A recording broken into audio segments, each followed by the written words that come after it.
Welcome, everyone, to vpod.ai.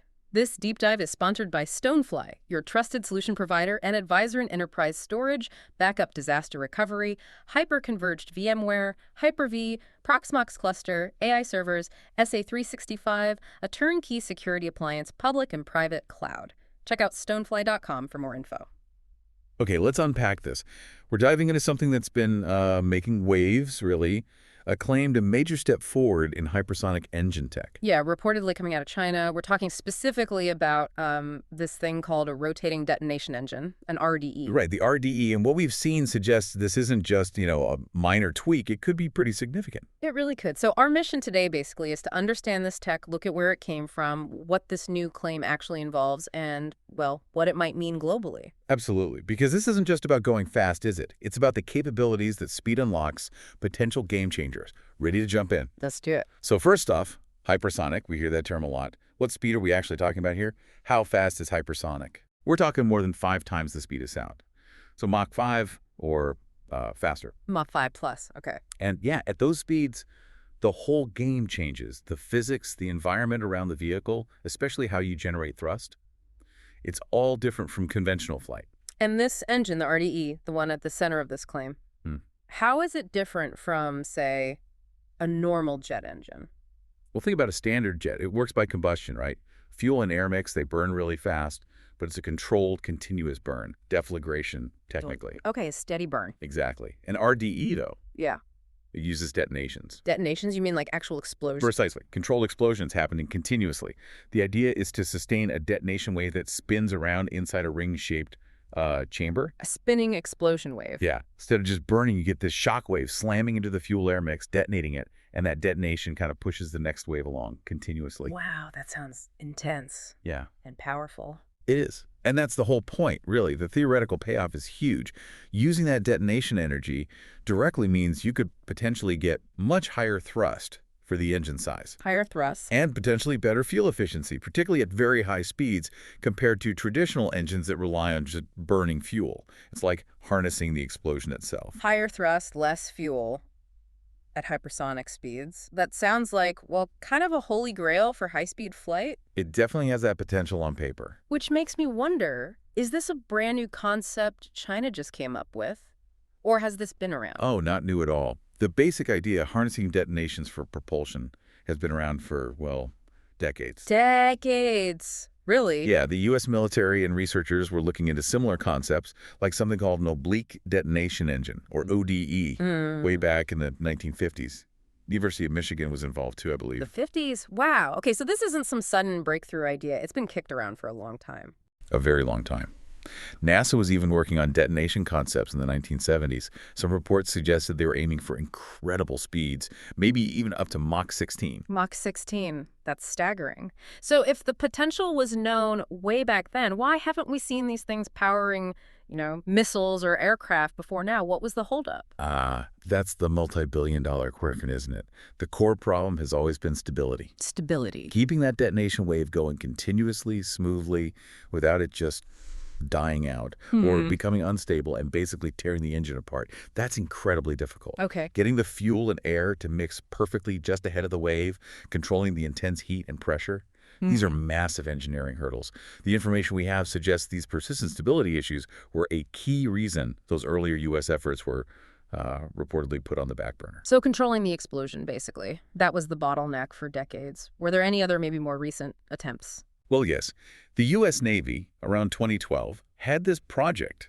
I think it was dubbed a dream shell, a Mach 5 projectile concept using satellite guidance. Mach 5 shell. Okay, now it wasn't necessarily a full RDE in the way we're discussing, but it was part of that same push towards very high-speed, hard-to-stop technology. Yeah. But even that program was reportedly discontinued by 2021. It just underscores how challenging this field is. Right. Which, okay, brings us right up to this recent claim from China. What exactly did their state media announce? So the report highlighted work by a team at China's National University of Defense Technology. They claimed a pretty significant breakthrough. Okay. They said they tested a small-scale RDE in a wind tunnel environment. And the big result, the headline number? The number they put out there was 600 seconds of continuous operation. 600 seconds. That's 10 minutes. 10 full minutes. And the claim is that this duration, for a continuously operating detonation engine test is unprecedented. 10 minutes of stable detonation, given everything you just said about the stability problems that plagued this for decades. Yeah, that would be a huge deal. If it's accurate and repeatable, yes, it could be a major milestone. The report also mentioned the fuel was ethylene and oxygen, and they claimed they kept the engine temperature under control while maintaining high thrust throughout that run. So the implication is they might have actually cracked or at least made major progress on those fundamental control and stability issues. That's certainly what the claim suggests. Okay, this is where it gets really interesting. Let's assume for a moment this tech can be scaled up, made reliable. What could it actually power? What are the applications? Well, given the potential for high thrust and efficiency at speed, the possibilities are pretty broad. Next-generation hypersonic weapons are the obvious one that gets a lot of attention. Right. But you could also be looking at engines for reusable space launch vehicles, or potentially even ultra-fast intercontinental passenger or cargo aircraft way down the line. And focusing on those hypersonic weapons, why are they seen as such potential game changers in military strategy? What makes them so different? It really boils down to a combination of factors. Speed, obviously, is one. Mach 5 plus means very little warning time. Okay. But it's also their maneuverability. Unlike a ballistic missile following a predictable arc, hypersonic weapons can potentially maneuver within the atmosphere, change direction. Making them hard to track. Extremely hard to track and intercept with current missile defense systems. They fly lower than ballistic missiles, too, often below the main radar horizons. And they can carry either conventional or nuclear payloads. Speed, unpredictability, difficult to stop. Yeah, you can see why that worries defense planners. And this all fits into the context of the global competition we keep hearing about. Absolutely. It's no secret. The material we've reviewed consistently points to an intense race between China, Russia, and the U.S. to develop and field hypersonic capabilities. So if this specific Chinese RDE claim holds water, what does that mean for the race? Well, the stark potential conclusion drawn in some analyses is that China might have just, pulled ahead in one really critical technological area for powering these future systems. That's a potentially massive development, but how solid is this claim right now? How much should we rely on it? And that is the absolutely crucial question. Independent scrutiny, verification by outside experts, that's what's needed now. Which isn't easy. Not at all. Without that external validation, a healthy dose of skepticism is definitely warranted.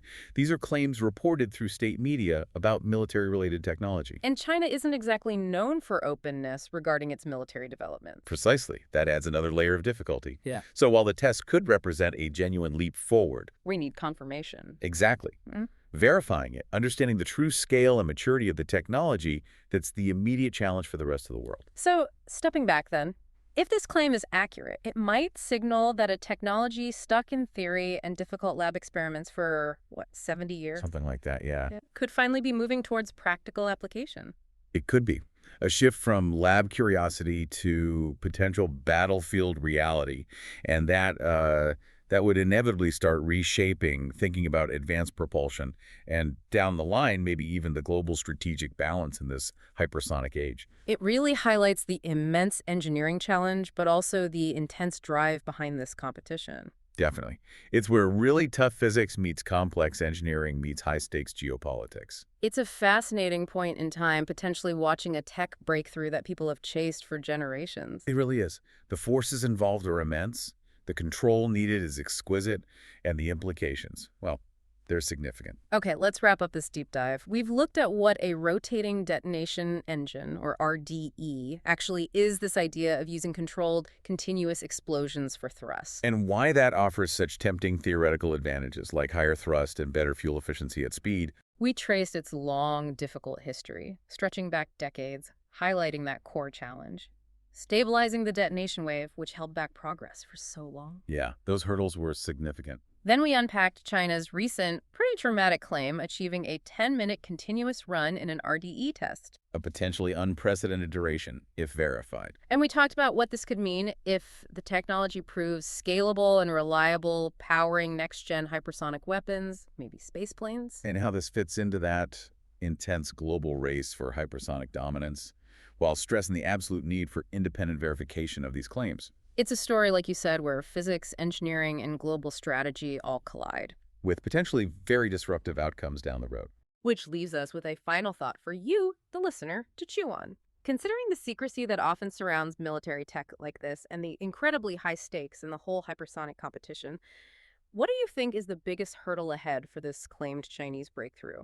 Is it the sheer engineering difficulty of scaling this RDE tech up from a lab test to something truly practical and deployable? Or is it maybe the international challenge, just trying to verify if the claim is even fully real and understanding what its capabilities truly mean for everyone else? Before we sign off, just a quick reminder about Stonefly. They're offering a 100 TB immutable and air-gapped SSO NAS solution for $8,995. You can find more details about that at stonefly.com. Thanks for joining us for this deep dive. We'll catch you on the next one.